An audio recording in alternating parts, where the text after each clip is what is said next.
heard of the phrase urban education before? I've heard of it before. What do you think about Not that? really clear. Based on what you know about it, what do you think about urban education? I'm just When curious. I hear when I hear urban education, anytime I've heard it, I instantly think of underserved. Okay. That's what I instantly think of. It's always going to be poverty stricken. It's always going to be those communities where children are underserved. That's what I think of. And so, Hmm. in urban education, based on what I know, and I've come across it in different phases of my career, urban education in Memphis, Tennessee, it is serving underserved or Hmm. impoverished children of families who are impoverished.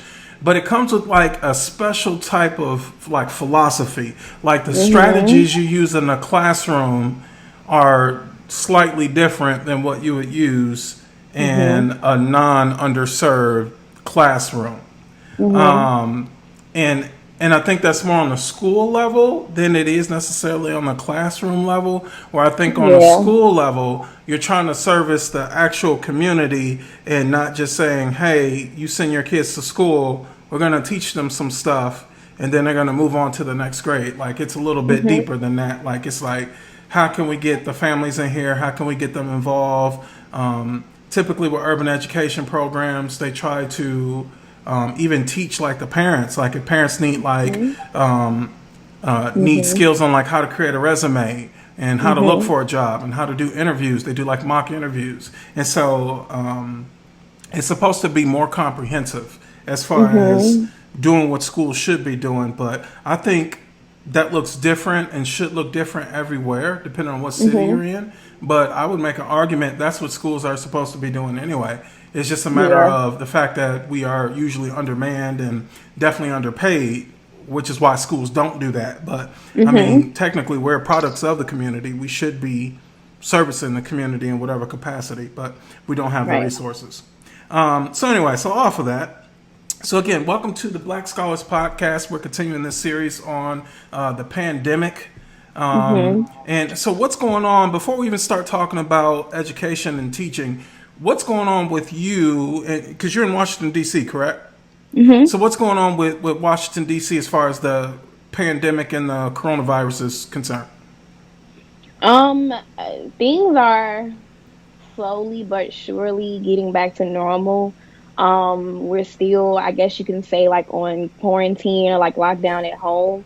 Like a lot of, you can literally only do like mostly essential things like grocery store, things like that.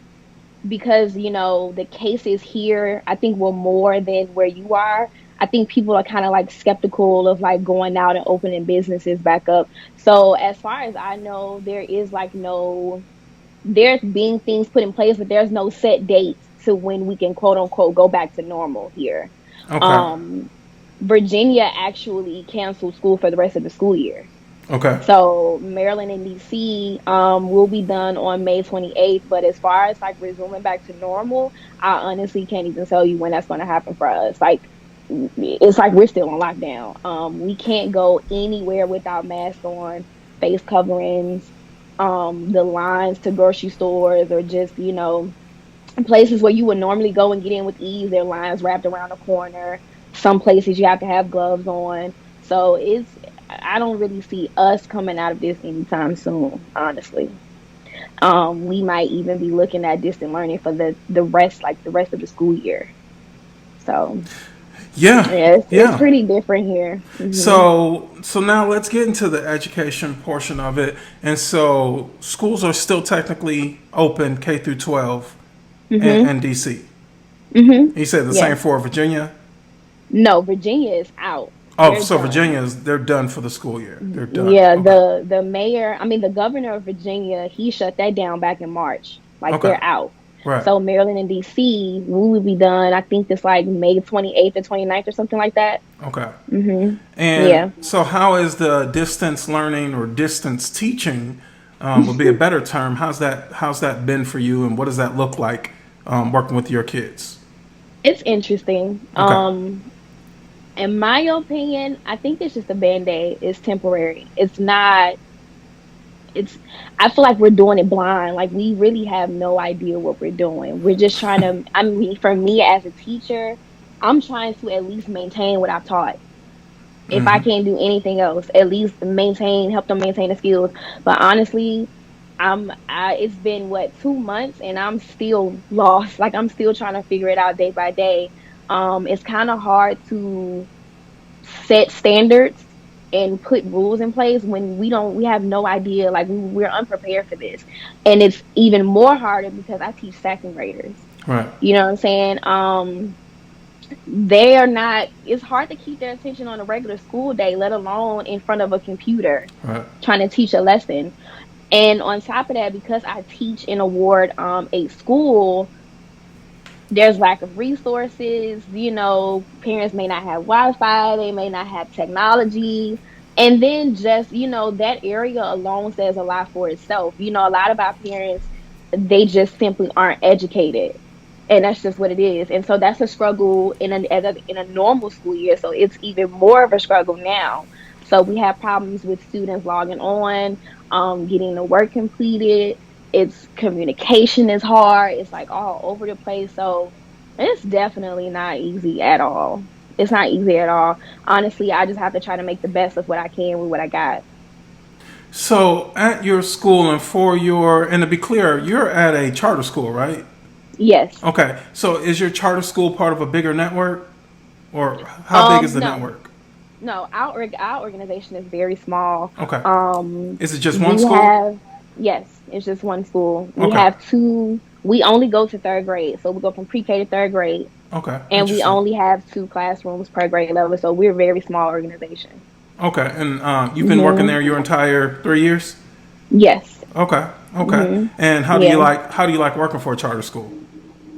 I, it's good. I would say the networking is different. I feel like we're more close knit. Because we don't really follow like DCPS like regular public schools. We kind of have like our own little thing going on. And we answer to our executive director versus, like having a superintendent and all this stuff like that. I love it. I would say my experience has been great with it.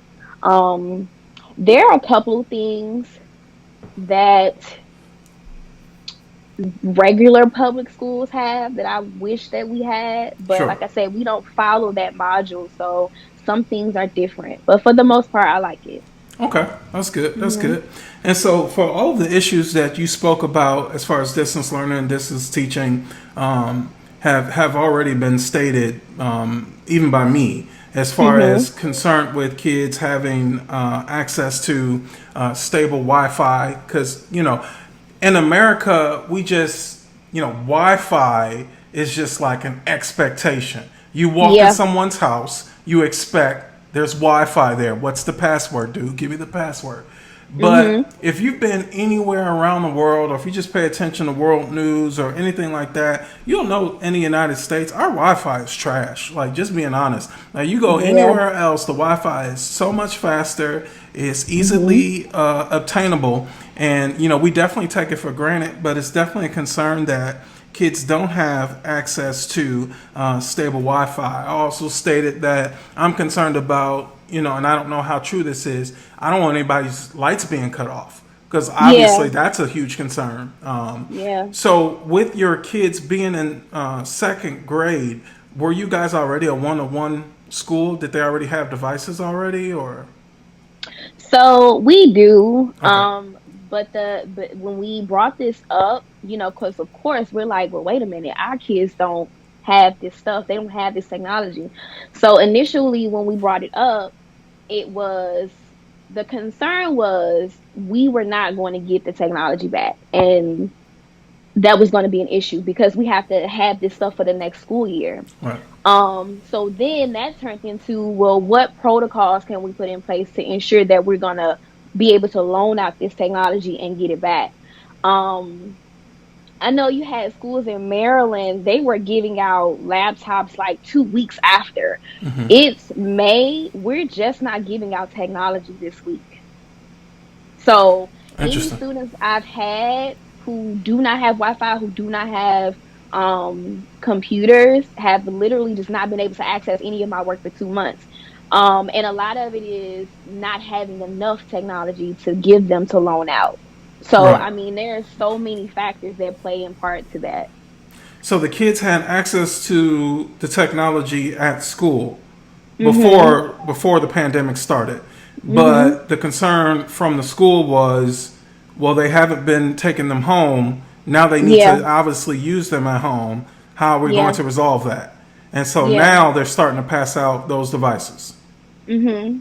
And Yep. for those kids that do have the devices, are you having a lot of communication with either them or probably more so their parents about how to use certain pieces of the technology, or are the kids adapting to that pretty easily?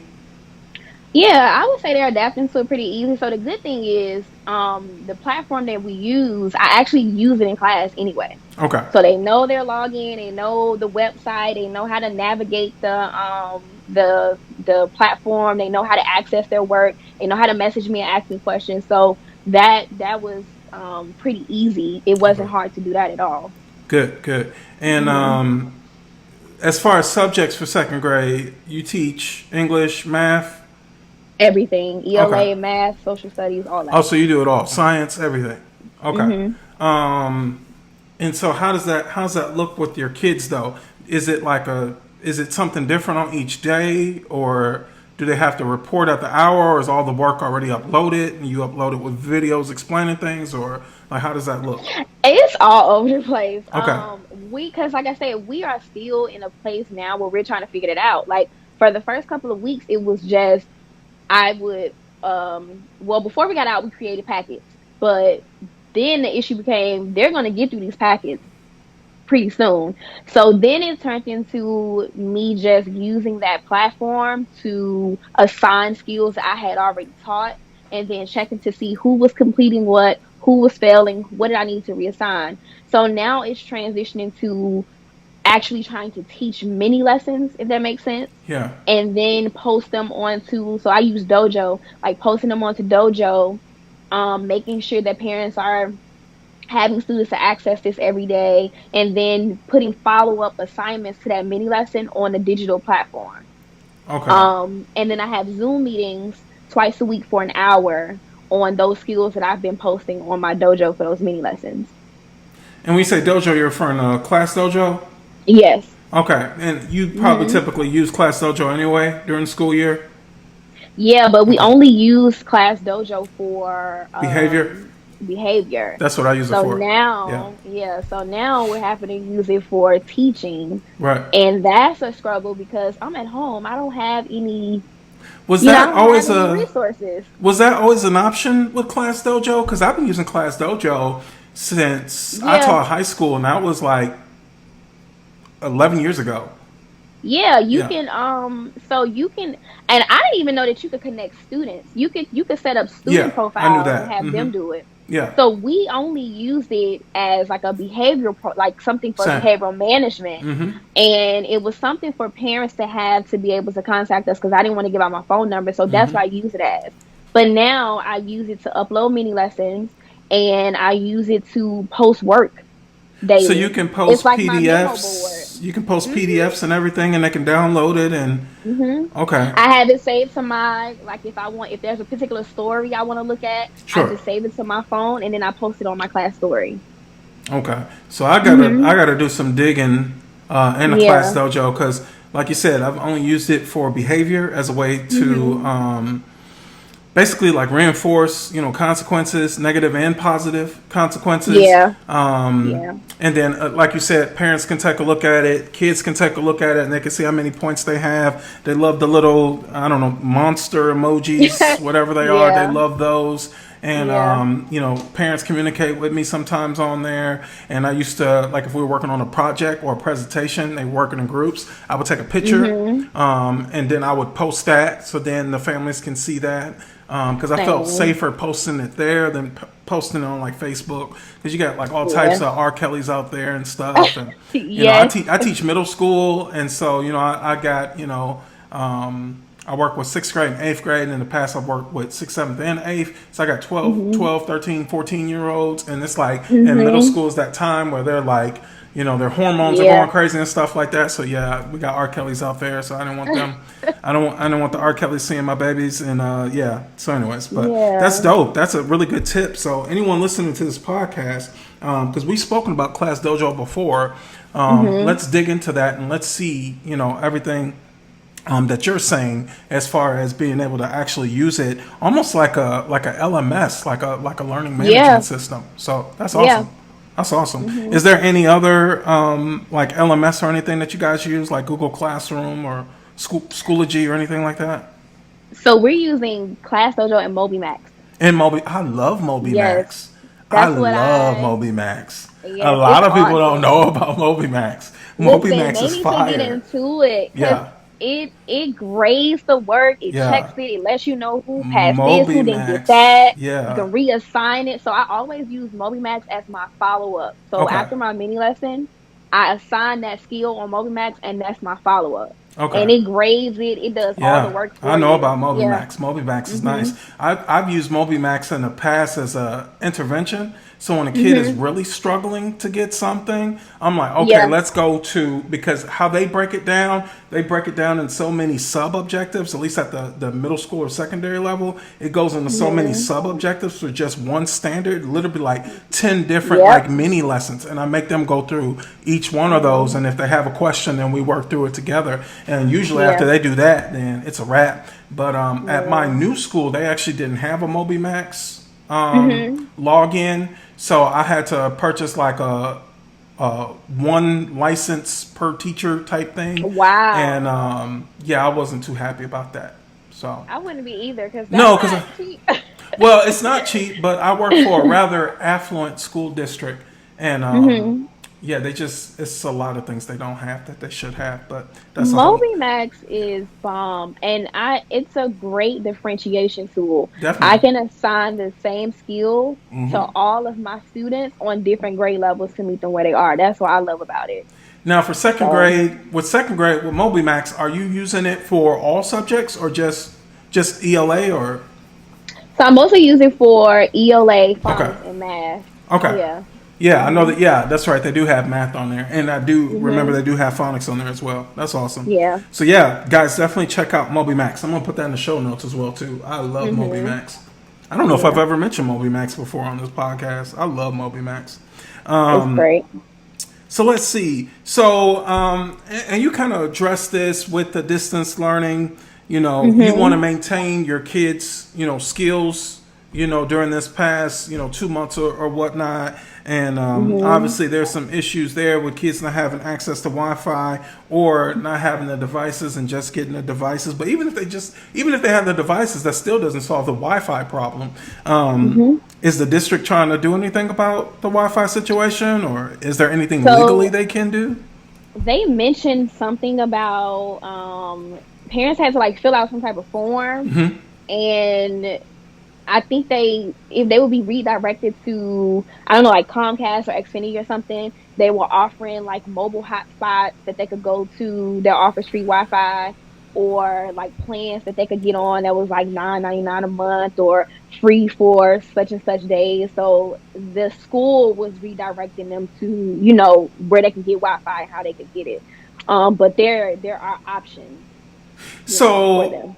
I think there might be something from the federal government has been listening to school districts and obviously the state departments of education. Because I'll tell you, I was somewhere, what's today, Monday? I was somewhere Friday.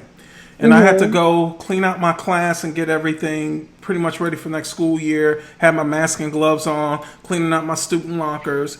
And I was doing that, and I left, and I was trying to handle some business, and an email was getting sent to me, but the email I don't have that email set up on my phone. So I needed to use my laptop. So I opened up my laptop, and I'm just looking to see, am I near a Starbucks or Dunkin' Donuts or something? And there was something that popped up, and like you said, I think you said Xfinity was probably one of them. Something popped up that was very general. And it was almost like if you're on a plane and you're trying to access Wi-Fi, or sometimes if you're in a hotel, not a guest, and they give you like a guest pass. So there was Yeah. something that popped up, and it kind of mentioned like Mhm. COVID-19. So I thought that was like rather interesting. Now there were some options there to pay, but I'm not sure if there's an option to get around that if you are affected. Well, I mean, everyone at this point is affected by the pandemic in some way, some form or fashion. But I think I it's use like a that. I think it's like a hotspot because I Yeah, had my friend came to visit me and she was doing some work on her laptop and I'm like, how are you doing work and you're right. not connected? You didn't ask me for my I Wi-Fi. didn't give you the Wi-Fi. And What you doing? she was like, I don't know, I'm on the Wi-Fi. So I opened up my Wi-Fi and there's an Xfinity network open for free. I think that's the And I'm federal at government. home. Yeah, Yes, I think they just giving like free hotspots for you to connect to that might be a to part of do it. that stimulus package, that $2 trillion. That might be a part, Yeah. and that makes Yeah. sense, and that's good. Like that's a great thing. So finally, the federal government got something right. Thank you. We Yeah. appreciate that. But so she probably just did the whatever the free pass was or whatever like that. But I know that free Yeah. pass expires after an hour though. Did she work past that on there? She was on there for like 30 minutes, so Yeah. So yeah, she did. yeah. She did. I'm just curious to see what happens after an hour because our Yeah. kids they need it every day, and depending what grade they're in, they might need it for over an hour.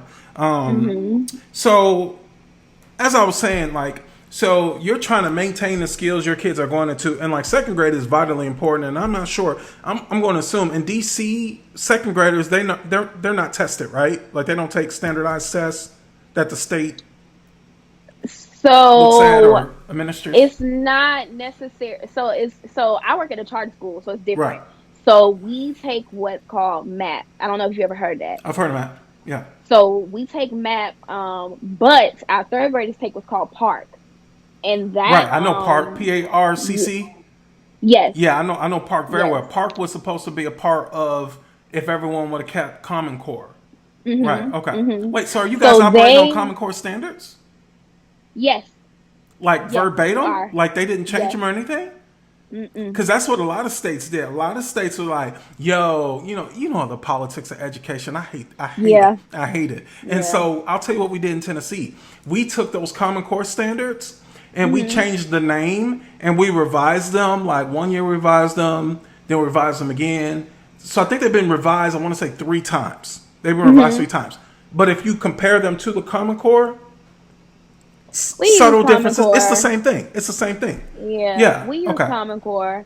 And of course, you go in and you tweak it and you pull out some stuff. You're like, oh, we gonna do that. Right. But we take MAP, but Park is like that test that accounts That for counts. like accreditation and all Yeah. stuff like that. Yeah. So it's like the big test that really really matters. Nevertheless, when we take MAP, it accounts for.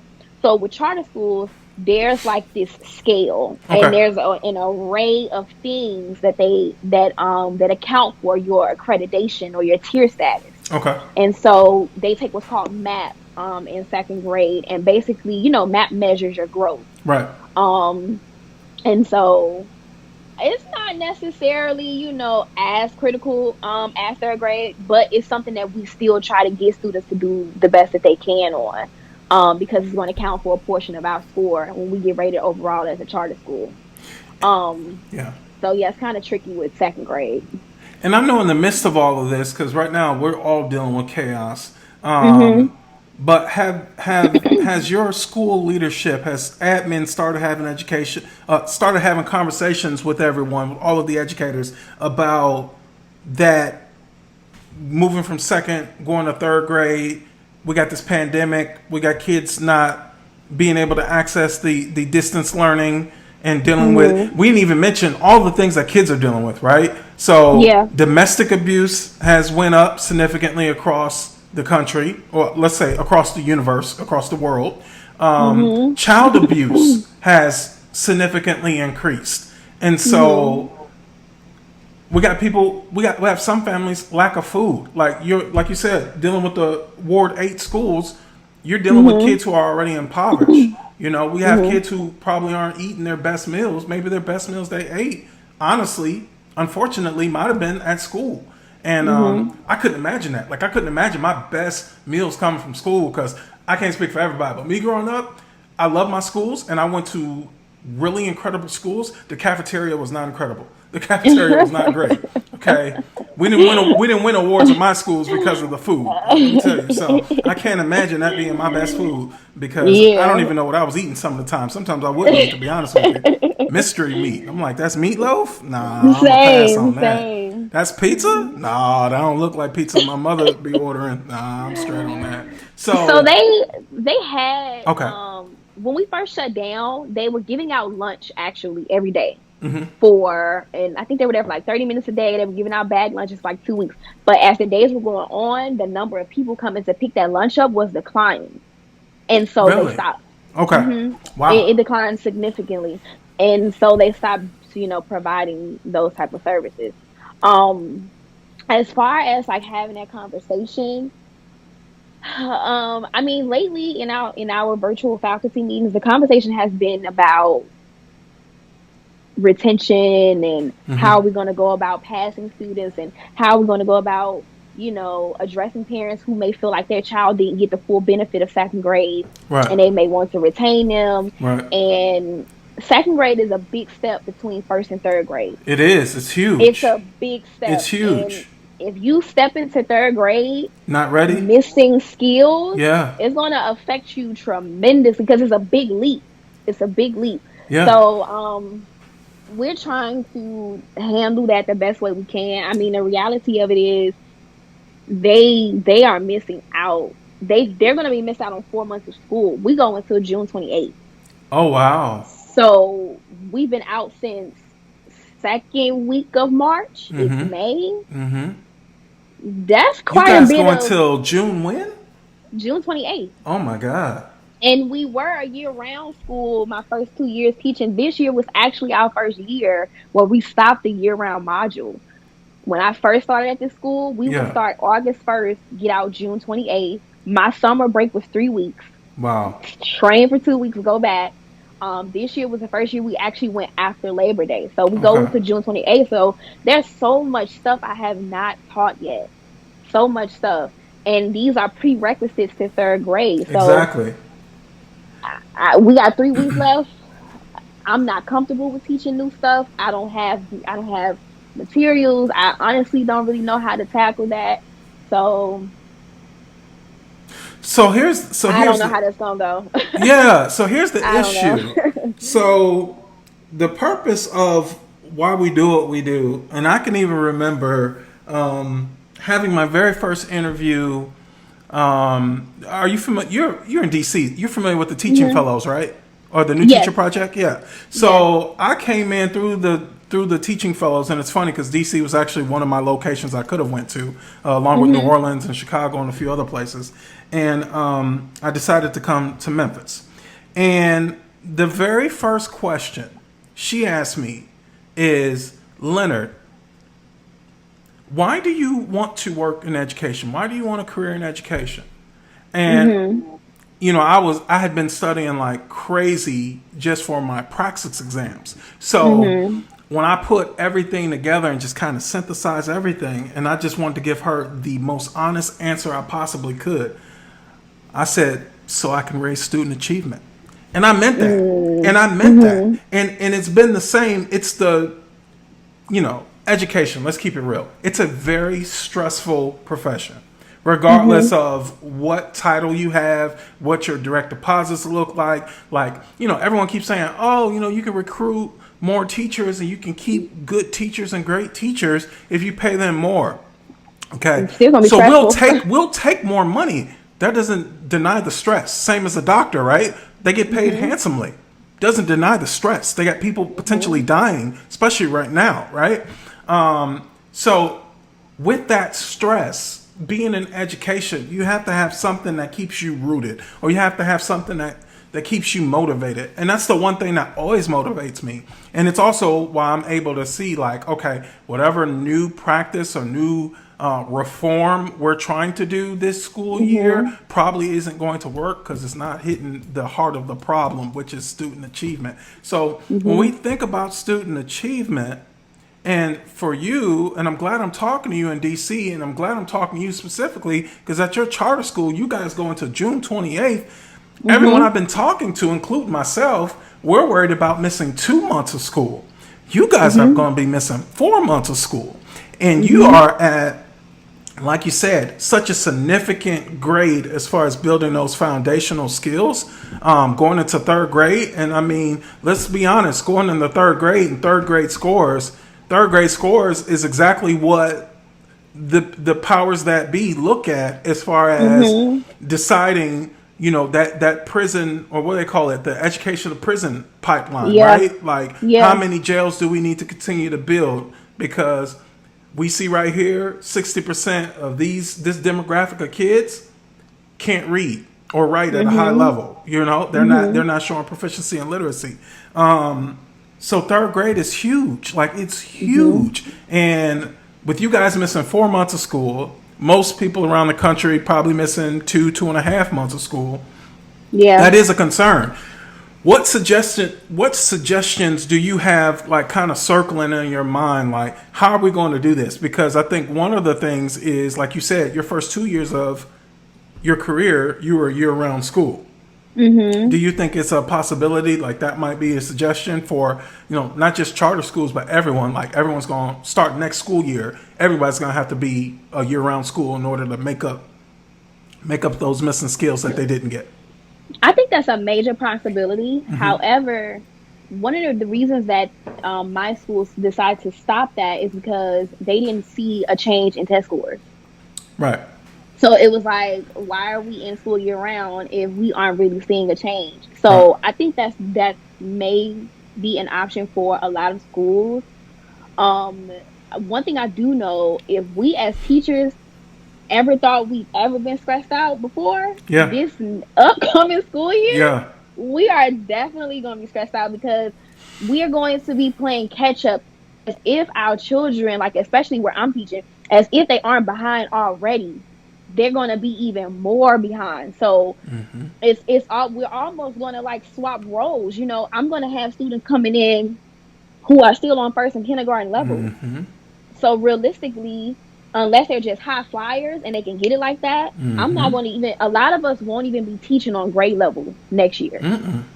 Because it's just kids are just not going to be where they are. They're just not going to have those prerequisite skills. I'm hoping that parents will step in and do their part, because I feel like we can only do so much without, having the support of the parents with the children as well. I don't know. I mean, like, I agree with you. I 100% agree with you, but I don't know if we're going to get it, simply because I'm thinking about how many parents, and again, I worked in an affluent school district, but I didn't always work in an affluent school district. So I see all sides of the coin. And I'm thinking about the kids, or the parents of the kids I used to serve, which was a Title I school, and I stayed there for 5 years. A lot of them worked retail. A lot of them work, if not entry-level jobs, then, when you start an entry-level job and then you get a promotion, they were just there, right? So they went from cashier to shift supervisor, right? So, they were impacted. Like, we know restaurants have closed that won't be opening back up. Gyms have closed that won't be opening back up. Barbers, beauty salons have closed that potentially may not open back up. So it's real. And so if there is a money concern, right, specifically thinking of, our impoverished kids, our underserved kids, if there is a money concern and those parents didn't have the education, like you said earlier, then more than likely they are working, an entry-level job. And those are the first to go, right? Those are the first people who were depending on tips. They were dependent on customers coming to sit down for an hour and giving them a nice tip. And now they don't have that anymore because of, and will we have that again? So even if we start opening things up, I can't speak for everybody, but me, I use common sense. I don't care what the President of the United States says. I don't care what the CDC says. I'm going to be wearing my mask for a while. Me too. I'm serious. I'm going to have on different masks every day matching my suit. Every day. I am dead serious. And then think about the school year. We were just talking about, my director just told us, she said 9 times out of 10, when we start the school year next year, for 2020, 2021, we're still going to be doing distant learning because We have to. I'm teaching kids. You can't tell a 7-year-old to stay 6 feet Right. away. You know, Right. these are kids who want to And run kids and are touch you, and nasty. they're disgusting. As a father, I can tell you, kids are nasty. They're disgusting. They Yeah. will cough in your face. They Yeah. touching this, they touching They're that. Like, touching it's everything. crazy. They're They're touching touching everything. everything. Everything. And I just, me as an adult, wouldn't feel comfortable with, coming to a setting like that where, okay, this is still going on. Honestly, I think that we as teachers, the kids are going to take a major L. But we as teachers are going to take an even bigger L because at the end of the day, for the next school year, I think this is going to make our job 10 times harder as if it isn't already harder and stressful enough.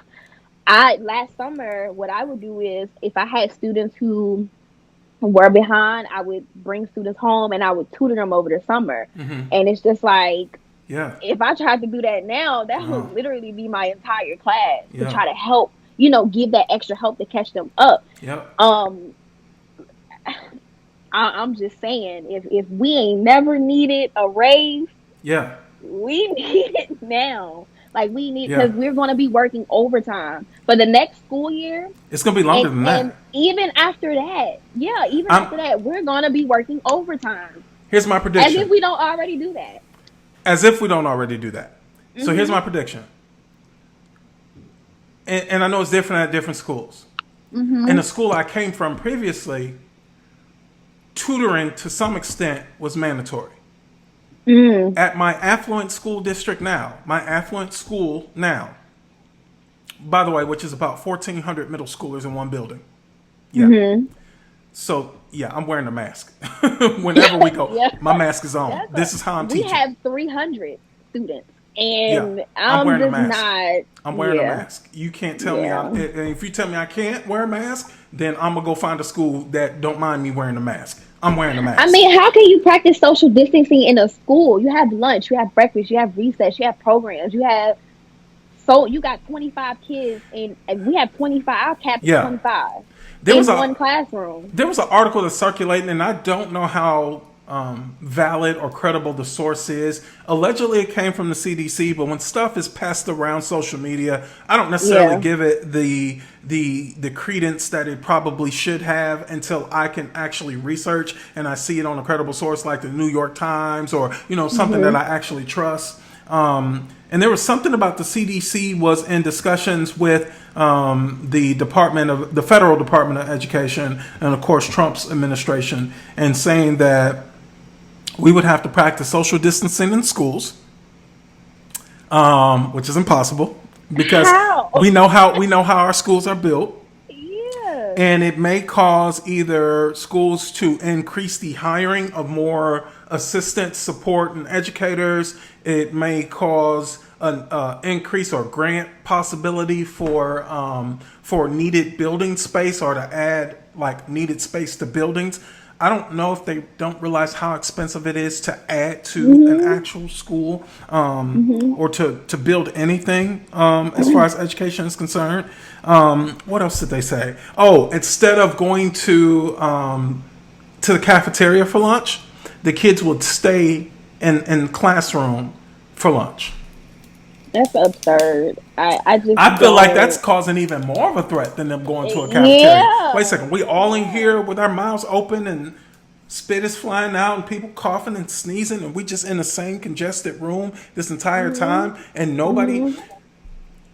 The coronavirus, and I'm not a scientist, this thing isn't gone and it won't be gone by the end of this year. It won't be gone by the end of this year. I think this is a new consequence, and there's some research out there based on how we as human beings have been treating the ecosystem and the environment. This is the cause of that, and this won't be the first one. And think about it, fall, so what, September, October, November, December, flu season. It's gonna be double time, and we're still gonna have to deal with this. I honestly can't see us going back to school in fall. But if we do go back to school in fall again, Leonard Andre Wilson Jr. will have on a mask. I don't care if it's unprofessional. I will be in my PLCs with a mask. Yeah, yeah. I don't even know how. Maybe I'll go to my car How are and you eat going to lunch. even teach like that though? It's gonna have to be some special mask with like a microphone built into it, and then they're gonna have Listen, speakers. our lives have, I feel like our lives Everything has in changed. everything has changed and Everything has it's not changed. going to be the same, or at least not for a while. I just don't see it. It's by the grace of God that I did not fall sick. I had so many sickly children in my class this When past was winter. this? It was What this month? past What winter, month do you remember? like December, January? January, Yeah, February-ish. They same, were so sickly. I had a same. student, her lungs collapsed.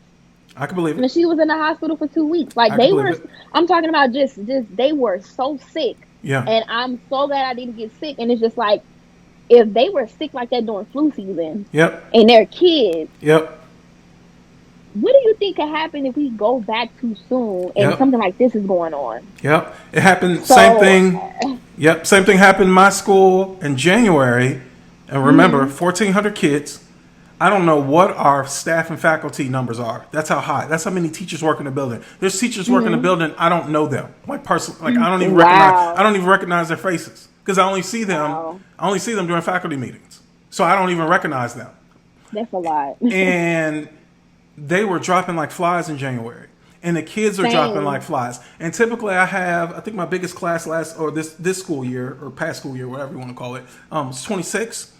It got to the Mhm, point like every class was between 6 to 10 kids in January. And so it mhm, got that bad that the district shut our school down for like wow. for the rest of the week. They just shut the school down. Like give y'all some time to recover. We got a lot of people getting sick. And I said, looking back at that, I didn't say it then, but looking back at that, I said, that's coronavirus. That's what that was. Wow. Even the symptoms, No, the same. that's It was the coronavirus. same thing with us. Yeah. It was like we had so many teachers. Oh, such and such is out with the flu. Uh-huh. My coworker has bronchitis. They had diagnosed her with bronchitis. Uh-huh. Something. Another teacher, like everybody was dropping like flies, and it got to the point where I was like, I was wiping pencils Yeah. down. I was making my kids Yeah. take their stuff out, wiping textbooks, like Yep. cleaning everything down. I'm like, everybody is getting sick. Right before, I think this was maybe like February. Mm-hmm. I just woke up one day and I just had like this constant cough. And then I had like my body was hurting Uh-oh, and body I was aches. sweating. And Uh-oh. my mom was just like, "Oh, you need to, you probably coming down with the flu. You just need to da da da da da." And so I literally was feeling like that for like 3 days. And I was taking like NyQuil, like Theraflu, stuff like that. But Mm-hmm. within 4 days, I was feeling better and I just got over it. Mm-hmm. But I think everybody has probably been sick at some point in time between December and now, and they just didn't Guaranteed. know. Guaranteed. They didn't know. Guaranteed. And So, and that's also like, especially if it was like February, March, sinuses, because we're approaching mhm, spring sinus issues. mhm, That's what a lot of people were saying. Nah, it's something more yeah. than that. So I feel This like, happened to me in February before yeah, all this was going on. yeah, And I was like, okay, well, maybe I'm just, it's Allie. Maybe I'm just like, I don't know, got a little cold or something. But if that had happened to me now, right. definitely would have been alarmed. So you just never know with this stuff. Honestly, I don't see it going back to normal Yeah, anytime so soon. everything that the CDC suggested just proves to us that these people who work for these government agencies and even policymakers have never Hmm. worked in the schools before. They've never stepped foot No. in front of a classroom full of students who, yeah, they've never done it. And Yeah. they just continue to just show their, ignorance, their ignorance as Hmm. far as of what we have to deal with. So none of that's going to Hmm. fly by the CDC. You made some really Hmm. great points about the stress, and the stress is going to increase. Every school leader needs to be concerned with teacher burnout. Yeah. And I'm going, because look, we're talking about 1 year. Yeah. Even if you just think about, oh, excuse me, even if you just think about, was that the bill-shaped curve, the learning curve? with kids missing this much instruction, I think, and also thinking about kids in title, well, I won't even say Title One because I've got them now. I've got them in my affluent school district. I've got kids who I won't call them illiterate, but they're close. They're close, and the skills they need for the grade that they're going to, like I taught 6th and 8th grade this year. Most of my 6th graders are fine, thankfully. Those 8th graders, though, I have 8th graders that are barely passing my class. So they're going to be promoted to the next grade. Because, we canceled the official state testing, which was supposed to take 15% of their final grade, depending on when we got it back. I never rely on that. But to be honest, they aren't ready for high school. But they're going to high school, and there's nothing I can do about it. They passed me with a D. They passed me with the D. They got a 70, but they're going to high school. There's a reason why they got that 70. They're not there. The skills aren't there. They're not college and career ready. Even at their respectable grade level, they're just not there. And so I really feel like for those kids who are already behind, now they're behind even more. I'm looking at this thing like a 3-year challenge, and it could be longer than that. But my prediction is a 3-year challenge. Now, here, let me add to this. Here's a few hot takes. Like you said, with the added stress, like I said, with the burnout, you are going to see teachers. Let me not say teachers. I actually hate the word teachers.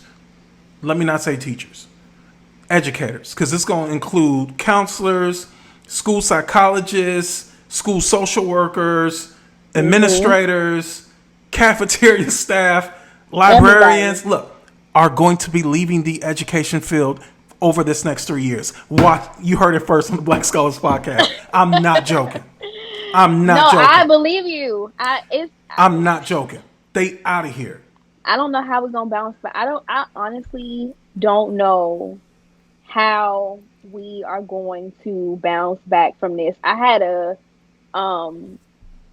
I guess like I had a mentee before I got out of school that I think she went to Trinity University, and she was kind of like asking me, like, what are your tips on being a new teacher, and like that, and I'm just like,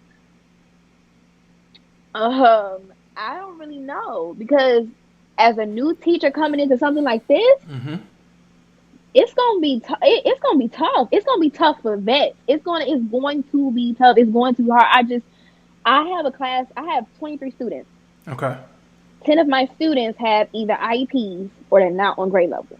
Okay. I have students in 2nd grade who cannot read, who I'm teaching them on a kindergarten level, and I have to send you to 3rd grade, where you are reading chapter books, where you are writing page-long papers, where you're being introduced to essays, and you are expected to write full paragraphs. So we can't give them grades. We have to basically just give them comments saying where their areas of strengths and their areas of weaknesses are. So you're skipping all of this, and I'm passing you on a 3rd grade. 4 or 5 years from now, when you get to high school, you're gonna, because you don't have basic foundation skills that you learn in pre-K through 3rd, there are gonna be so many gaps that are just not filled. There are gonna be so many gaps, and it's like you said, as if we already aren't burnt out enough. It's gonna be even harder on us. At my school, we have to do our own lesson plans, and I teach everything. So imagine having to plan 5 days a week for 4 subjects, on top of differentiating it, on top of planning homework, like as if we weren't already kind of complaining about how stressful that is. And then time management, time management is a struggle now. So it's definitely going to be an issue in the future. I agree with you. I think educators are definitely going to start leaving the field. I feel like it's just going to be a big problem. And at the end of the day, everybody knows when test scores don't look how they're supposed to look, all eyes are on us. Well, you're the teacher. This is your class. These are your students. They've been in here with you all school year. Nobody's going to look at the fact that, this coronavirus is going on students were already behind, now they're even double time. They're going to be looking at us. That That's a blame is huge going to mistake. always be on us. That's a huge mistake. So Yeah. it is. It So you is. you bring up a question. Should test scores count next school year? Absolutely not. Should kids No. even take tests? No. No, I don't think it's going to do them any justice. I don't think it's going to do us any justice. I think the only thing that's going to do is open an avenue for finger pointing and blaming. Well, why didn't they pass? Because nobody's going to step up and say the coronavirus had anything to affect it, or the fact that I they have would. learning gaps. I would. I I would would. too. Hey, remember the last 2.5 months of school we missed? And you can look in the grade book and see he had a 70, a Yeah, 72, a 73, and a 69. Okay. Yes. that's going to be my defense as well. But let's Yeah. be realistic here. Right. Administration ain't going to, the school board is not going to, like, I think it's a horrible idea. The- I don't think they yeah. should test next school year. I don't think it's going to benefit anybody. Right. I think they should just veto it, honestly. The policymakers have to actually have real educators on that Doing committee. this type of stuff. They have to consult with actual educators, not someone that was in a classroom 50 years ago. That's cool. Education ain't the same as it was 50 years ago. We need someone that's actively doing it now, or was recently doing it within close to right now, because that's the only way they're going to be able to make the decision of. And I can see them saying, you know what? We want them in the habit of taking assessments every year. We've already canceled it for the 2019-2020 year. I get if they want to do it 2020, 2021, but there's no accountability there. They're taking the test because we want to keep up. That's a skill. Like, test taking is a skill. And so we want to continue to expose them to that. And we do need to see, okay, dealing with the coronavirus, dealing with the family issues that a lot of kids are going through, dealing with, food, domestic abuse, child abuse, divorce numbers are about to look crazy. A lot of people about to break up. I mean, this ain't the podcast for it, but hey, I've been quarantined with you for 2 months. And you getting on my nerves. Yeah, I see a different side of you, and I think it's not you, it's me. But yeah, we need to go our separate ways. It's about to be crazy. Our entire world has shifted, and it's amazing to me how people are. And this is really on social media. They talk, man, I can't wait to go to brunch, or I can't wait to get my hair and nails did, or I can't wait to do this again. And it's not to say that we won't be able to do those things, but it's gonna look so. You're gonna be different. waiting. It's gonna look so different. Brunch ain't gonna look the same. And if brunch does look the same as what it used to look like, all y'all getting sick. Yep. All y'all I'm getting 25. Sick. Yeah. So imagine me. Like, it's like I'm 25. I feel like I'm in the prime of my life. Yeah. I have my own business that I had just got off the ground. Yeah. So it's like I'm literally at that point in life where I'm just kind of getting a grip on life. Like, I'm still figuring it out. So for something like this to happen at this point in my life, I just feel like my future. Like, I'm thinking about my future. Yeah. And how much something like this can impact everything I thought I had planned. I feel like I'm unstoppable. When you're young, you're unstoppable. You ready to conquer the world and all stuff like that. So something like this, it's like I never thought I would live to see a pandemic. As a millennial, none of us did. I'm not a homebody. I like to be on the go. I like to travel, do all this stuff and that. So this is just, this is probably the most interesting thing that has ever happened in my life. Look, somebody posted on Twitter, and they said, I can't remember what she said. She said something like, we're going to be talking about this for a while. Like, once we come out of this. I said, no. We're going to be talking about this forever. This is history. There are going to be books, movies, podcasts, YouTube channels, documentaries. I mean, you already see the article going around. Somebody I think they were in Trump's office, said something about he had evidence, and I think even Trump said that he's seen actual evidence that the coronavirus was tested and created in a lab in Wuhan, China. and I they wouldn't be released it. surprised. I'm I not mean, that's one of the surprised. conspiracies is that this is a bioweapon. I That's one wouldn't of the be surprised. conspiracies is that this is a bioweapon for it I to, mean, it yeah. does. It does seek and destroy, and it's contagious. You got to stay in your house. And if you So I read any wouldn't be scientific surprised. reports, they said that it's not either alive or dead. And I'm confused. How is the virus not alive? That's It's a crazy. virus. What you mean it's That is not beyond alive? me. It can switch, That, so it can go like a zombie. It can be. It can resurrect itself like Jesus, and then it can. Like okay, all I right, don't know if you remember a month ago when we were told. I remember it vividly. I was watching the news. yeah. And this was like the second month in March, and they were specifically on TV telling people, "Do not wear masks.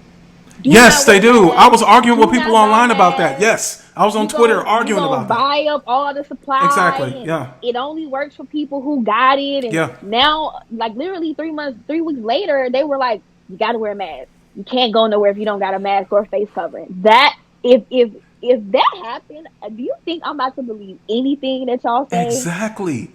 Exactly. No. Because to me, like we kind of knew already we should have been wearing masks because they're Yeah. like, wash your hands, sanitize your hands, wash your hands, sanitize your hands. It's like, why do you want Yeah. us to wash and sanitize our hands so much? Oh, because Yeah. if you touch your face and it gets in through your, it gets in through your nostrils and your eyes and stuff like that, those droplets, that's how you get it.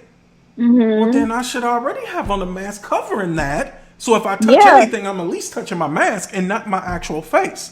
Yeah. And everybody legit on social, oh, you guys look goofy, you look silly out here wearing these masks. And then something came out where they said the CDC wanted to release to the public that we should wear masks, but they weren't going to officially do it. And then I think like 2 weeks rolled around and it was like, oh yeah, we need to be, everybody needs to be wearing masks. It's like, I do can't you take know how that. many lives have been affected?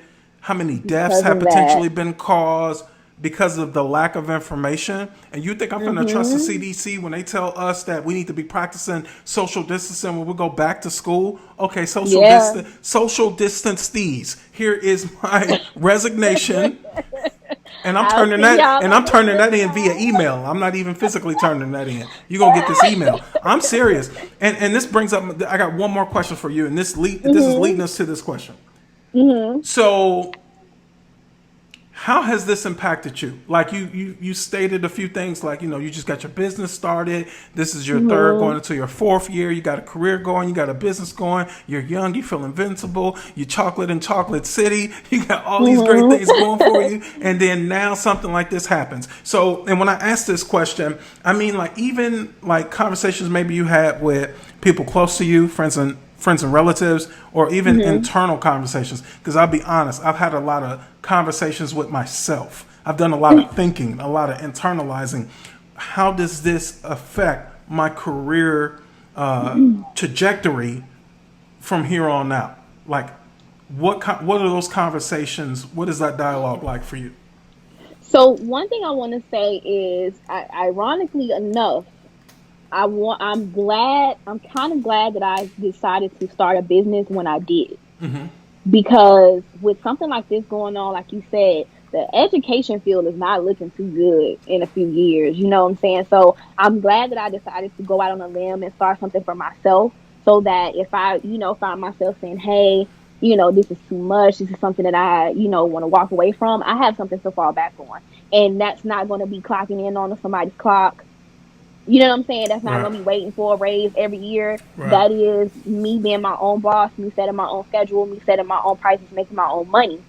However, with this social distancing thing going on, of course, I would have to tailor that to, everything that's going on around me. Um, I would say that I struggle with anxiety. So I moved to DC 3 years ago. And I'm 17 hours away from my family. So I literally left everything and everybody to basically go elsewhere and try to start something for me. And so ever since I've been here, I've struggled with anxiety. So since I've been home, it's actually decreased significantly, because I've been able to, um, I've been able to focus on myself. I've been able to focus on myself mentally and emotionally. I don't have the stress of my job basically. And Right. so I've actually kind of came out better. Like I've taken this time to just focus on me and focus on myself. Um, Honestly, the only thing I can do pretty much at this point is just try to create, like, healthy habits and try to come up with new things that can better me in the future. That's honestly what I've been doing at home. I've been coming up with business plans and trying to figure out how can I create residual income, and like reading about financial literacy. um I feel like in a time like this is the best time to take advantage of taking care of yourself. Facts. Self, Yeah. self, self, self. So that's how I've been. Teaching is just it is what it is at this point. I'm kind of just rolling with the punches. I try to figure it out as the day go on. The whole distance learning thing, I think that we can expect that to be the future of learning, and it needs to change from, well, when are we going to go back to the school, to no, how are we going to train teachers to be effective teachers distant learning. That's what the conversation needs to change to. Because I would be perfectly fine with teaching from home, but I need to learn how. The same way we come together and we have PLCs and we have these faculty meetings and these trainings before the beginning of the Yeah. school year. Yeah. Administration needs to get together and figure out, well, how can we teach our teachers to practice distant learning from home? How can they be teachers from home? So I think that's what So the conversation needs to become. I 100% agree. 100% agree. Recently, I participated in a Twitter public forum. Hmm. The thing with the hashtag, and it's some educators in Tennessee and some politicians and some political hopefuls chiming in on social distance learning, and I participated in that. One of the things I said was, well, we don't necessarily have to reinvent the wheel. Like some of your best teachers, we learned that very early on, even when we're, Hmm. not in a classroom yet, is we don't have to reinvent the wheel. All we have to do is Hmm. look at who's been doing this for the longest and who's been doing it well. Hmm. And there's some criticism, but college and universities, they have learning management systems on lock. They know Hmm. how to gauge adult learners. So if there is a way we can take what they do and we can apply it to K through 12, Hmm. we need to do that. And You literally just in need to every adjust. state, that's a resource for everyone. Is there are Hmm. college and universities. College and Hmm. universities need to be partnered with school districts, charter networks, private schools. We need to make this happen Yeah. now. Like we can't wait until July or August or Hmm. whenever to figure it out. Like we got to figure this out now. And I know we're playing a game of, and this is one of the things I hate about education, specifically K through 12 public education. We're very reactive, and it's Hmm. annoying. We're some of the smartest human beings on earth. Why are we never proactive about things? Hmm. Some colleges and universities have already said, "Welcome, class of 2024. My You're college is admitted, recruiting right you're now. in." But guess what? Everything is distance learning. My Yeah. grad school Yeah. got moved to distance learning to the Hmm. point where I'm like, I'm supposed to graduate this summer. I'm actually thinking about pushing it back just to see how Hmm. everything transitions, so then I could do it on my own accord instead of being reactive. I want to, so that's like me being proactive. I want K through 12 public education systems and the To be federal and state proactive. department be proactive. Say we're not going back to school in fall because we don't believe it's safe. I Don't don't wait think on that they're Trump. Don't wait thinking on the like that. CDC. Don't wait for any of that. If college and universities are doing it, because it doesn't make logical sense from a scientific perspective. It can't Hmm. just disappear by time, oh, it's August 3rd. It's time for the kids to go back to school. Let's go all back to school. Hmm. No, no. Hmm. And I'm saying this right now as an educator with who's put a lot into my career and has accomplished a lot. I'm not afraid of walking away from education if I feel like it's going to potentially kill me. I'm just not. Hmm. I'm just not. I'll go do something else. I have a whole nother graduate degree that I can use that I haven't touched that will, I know for sure, allow me to work from home. I am not afraid. Hmm. I will take a break. I took a break before and I'll come back later. I'm for real. So if these 3 years is about to be crazy, and I'm seeing teachers getting sick, teachers dying, principals dying, which we've already seen some of this already, right? Yes. Me? Yes. The podcast gonna keep going? But as far as bills getting paid? I'm not doing that. Yeah, look, every episode I'm like, yep, I was a great teacher. I ain't been in the classroom 3 years. They be like, why you leave? You know, it's sad that we have to look at it like that. I think that education needs to adapt. That's just what it is. It does. Stop trying to figure out, because like I said, the only thing we're doing now is putting a Band-Aid on it. Let's stop with this temporary fix. Please. And let's adapt. Like, we have to adapt. Digital learning. Yep. Online learning, distance learning, whatever you want to call it, they just be the new wave. I mean, this is 2020. Let's be honest. Yep. Back in the day, it was, and I'm not even talking about 10, 20, 30, 40, 50 years. I'm talking about like early 1900s. People just had schoolhouses. You had a school mom. You know what I'm saying? But it evolved over time. And distance learning could just be education evolving over time. We may be forced to do it, right? But realistically speaking, I mean, we're millennials. My second graders can get my phone without ever touching it before, and they can figure out how to navigate that thing within a matter of minutes. Right? They're just born like that. So I mean, we just need to.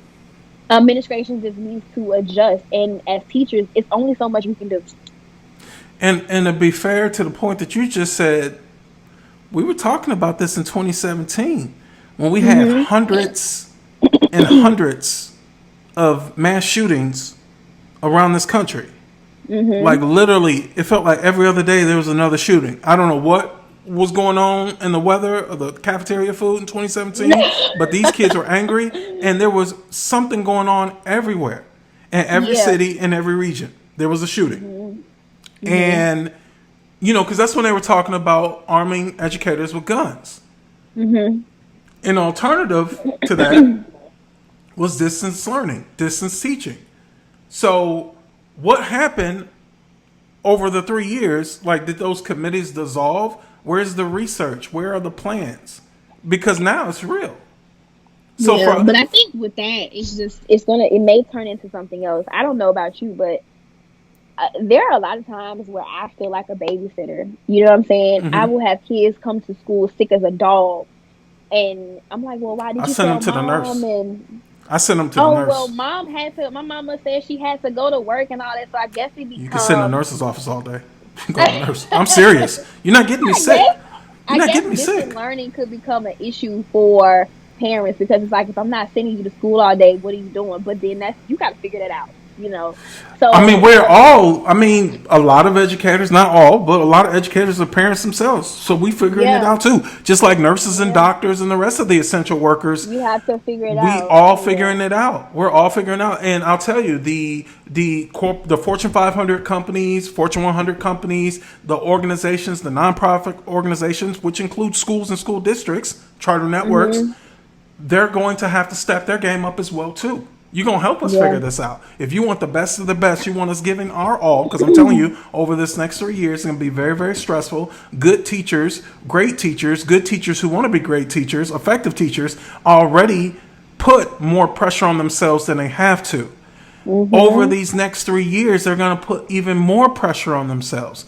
We're going to have some educators, I hate to say this, they're going to get ill just simply by the amount of pressure they put on themselves. Had nothing to do with the coronavirus. Nothing to do with the coronavirus. They're ill from the amount of stress that they feel because they're so dedicated to this field.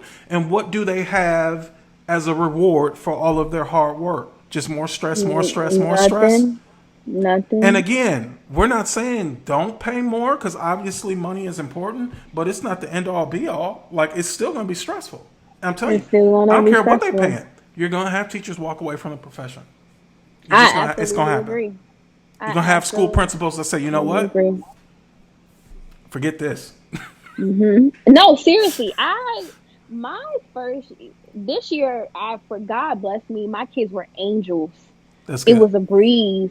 But last year, I'm telling you, it was Oh Lord, it was something else. My kids was off the chain. There were days where I would be like, I would call my principal and I would say, I can't come to work today.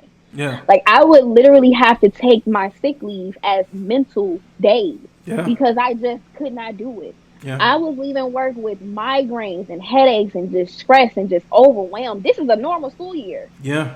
It's a normal school year. Yeah. And I'm in grad school at the same time. On top of Yeah. that, I know that struggle. so Yeah. That's a whole nother. Yeah.